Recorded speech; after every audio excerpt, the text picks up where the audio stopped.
He was very bold, very decisive. He showed a lot of courage in everything he did.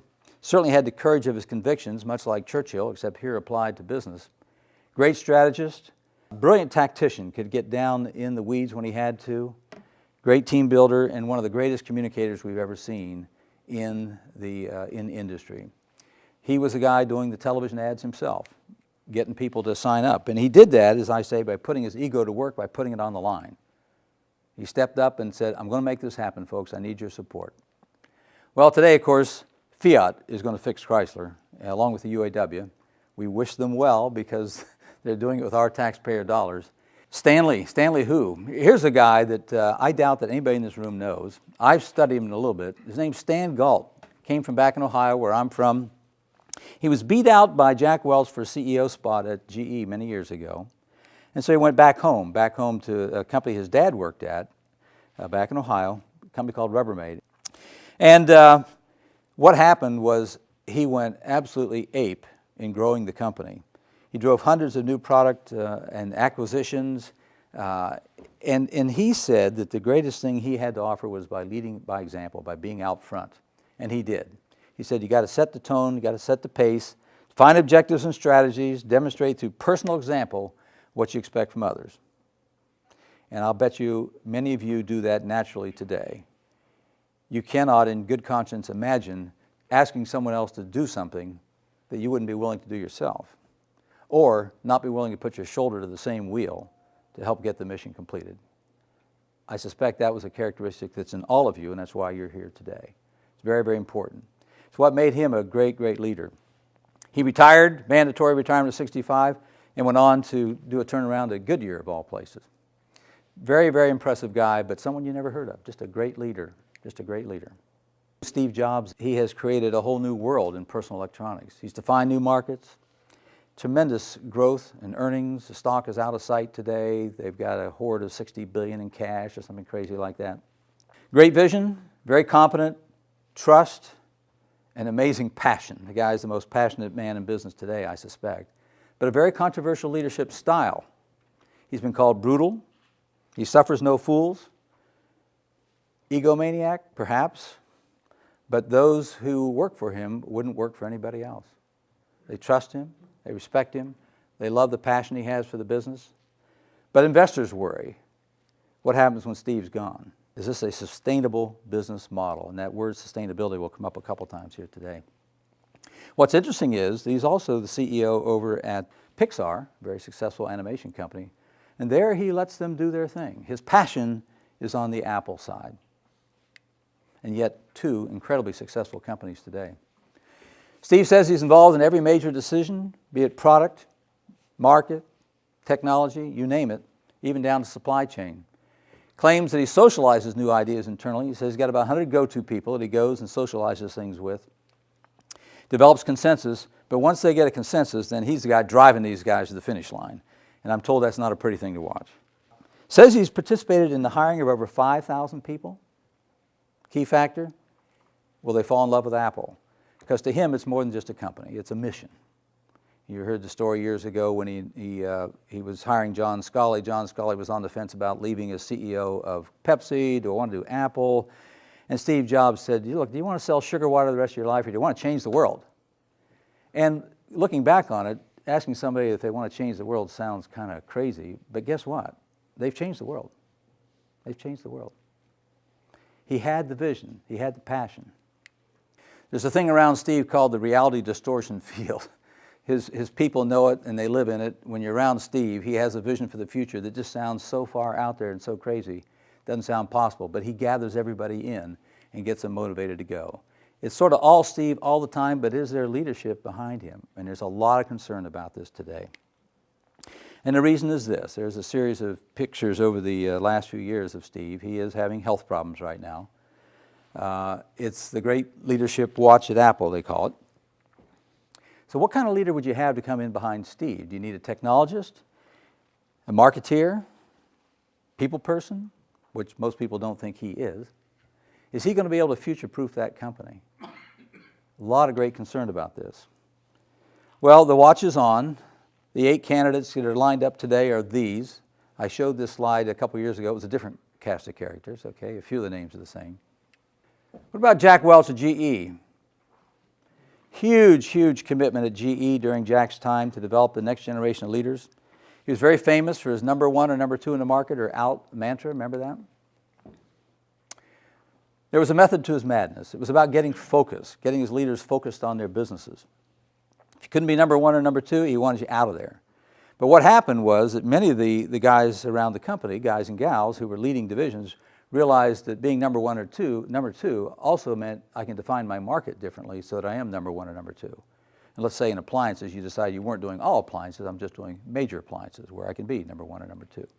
That's what Jack wanted. He wanted focus. He wanted his leaders focused on specific pieces of the business that they could dominate, control, and return, get maximum returns from. It was a great set of leadership decisions for the time. He's a very charismatic leader. We'll talk about that term a little bit more here. He created a global company, or I should say expanded a global company across many markets, and basically decided that there was no geography that mattered to GE. We're a global company. Favorite quotes, and this is going to come back a couple of times. Don't manage, lead change before you have to. Now just think about how simple that is. Lead change before you have to. We all get comfortable in our roles, and sometimes we wait way too long to lead the change that we know is inevitable. Jack pushed very hard to make sure his groups were leaders. And corollary to that, control your own destiny before someone else does, right?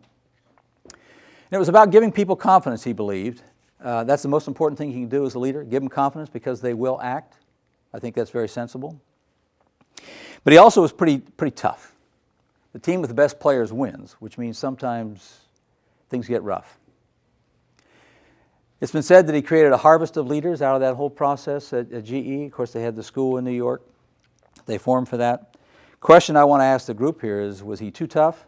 A lot of writers think so. Shareholders don't, because he drove tremendous value into GE during those years.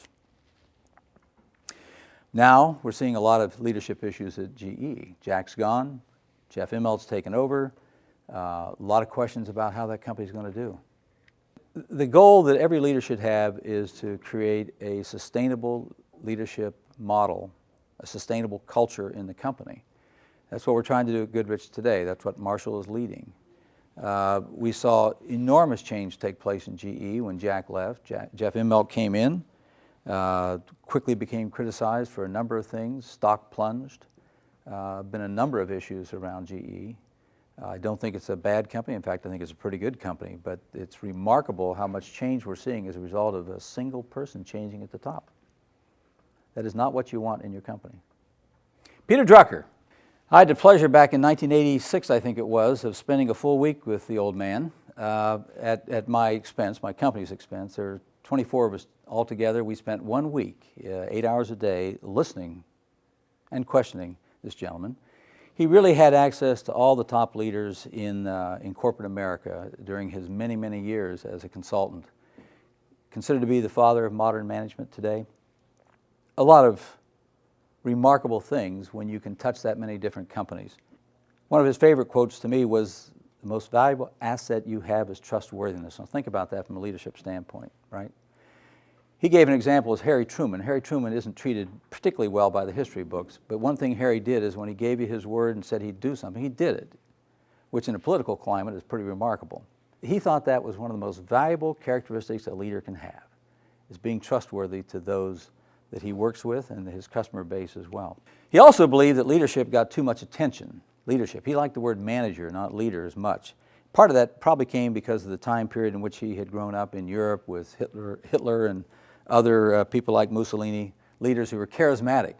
But nevertheless, he was quick to blame leadership when things went wrong in the company. He worried about charisma in leaders. We talked on that just a little bit earlier. He just thought it was unsustainable and therefore not a good thing to be applied in business as a means to manage. I think it's just a good reminder of what we're trying to do at Goodrich. Develop a continuous flow of new leaders to carry the company into the future. We've really turned our attention to this under Marshall here in the last 5 years, trying to develop that leadership, trying to develop the bench strength, if you will. It's a very important part of future-proofing a company. Vision, change, innovation. All three of these things are wrapped together in leadership. It is your responsibility. And it is all-consuming at times. Vision, change, and innovation. Think about that. I'm going to talk about each one of those now. It's critical. Drucker reminded us, you cannot manage change, you need to be ahead of it, much as Jack Welch had said earlier. How do you get ahead, right? How do you find the time to know enough about your industry, the market, the forces coming at you from the side, to develop a vision for where you ought to drive it? Are there any shortcuts? Well, this is my form of humor here, so bear with me for a moment. What if you could just predict the future? Wouldn't that be handy? Wow, that'd be neat. Love to do it. What if you knew the future? Remember the movie Back to the Future where they had this almanac where a guy went back in time and he knew who was going to win the horse races, who was going to win sports events? That'd be handy. Sorry. That only works in Hollywood. It is not that easy, obviously. So how do you stay in front? How do you keep your teams out in front? Good leadership, obviously. We did something interesting in Goodrich back in 1981, and I found this in the archive somewhere, where we asked our leadership to project what would happen by 2001 that would impact society and business. You'd be able to fly from New York to Tokyo in 2 hours. There's a great little time saver. We'd have a base on the moon, and Japan would have the second largest GDP. Only the last one was correct, and it's no longer correct, right? It's China now. But those same people missed a few other things like personal computers, the internet, cell phones, the euro, the collapse of the Soviet Union, and the creation of this thing called Airbus. My point is that predictions beyond the next week are usually pretty poor. It's just hard, especially with the rate at which technology is changing things today. That picture you see right there is a picture from 1994 of a home computer that the RAND Corporation had conceived. No, I don't know what those big steering wheel devices do. I do not know. All I know is that I don't want one. And the problem is that straight line projections into the future rarely succeed. You know, if you took the 1960s for automobile design and projected those, cars today would weigh about 12 tons and be about 30 feet long. They're not. Straight line projections don't work. And typically it's because you really can't comprehend all the ways in which technology is going to attack your business. Technology convergence, we call it. Things come at you from different directions. We call it blindsiding, technology blindsiding. So these are the forces at work you need to worry about as a leader. You need to really understand the forces at work within and upon your industry that are going to impact it. And that helps you have a better vision and provide a better direction for your company. Well, let's look at a market close to home. The truth is that each and every one of us here in this room is in the airline business. 76% of our business is commercial aviation. But we're all in the airline business today. We all need to be concerned about what's going on in that industry. So I'm going to spend a little time talking about it. Anybody been to Kitty Hawk to see the memorial down there? Did you take the time to go read the plaque there? Well, I took a picture of it and I'll put it up here for you.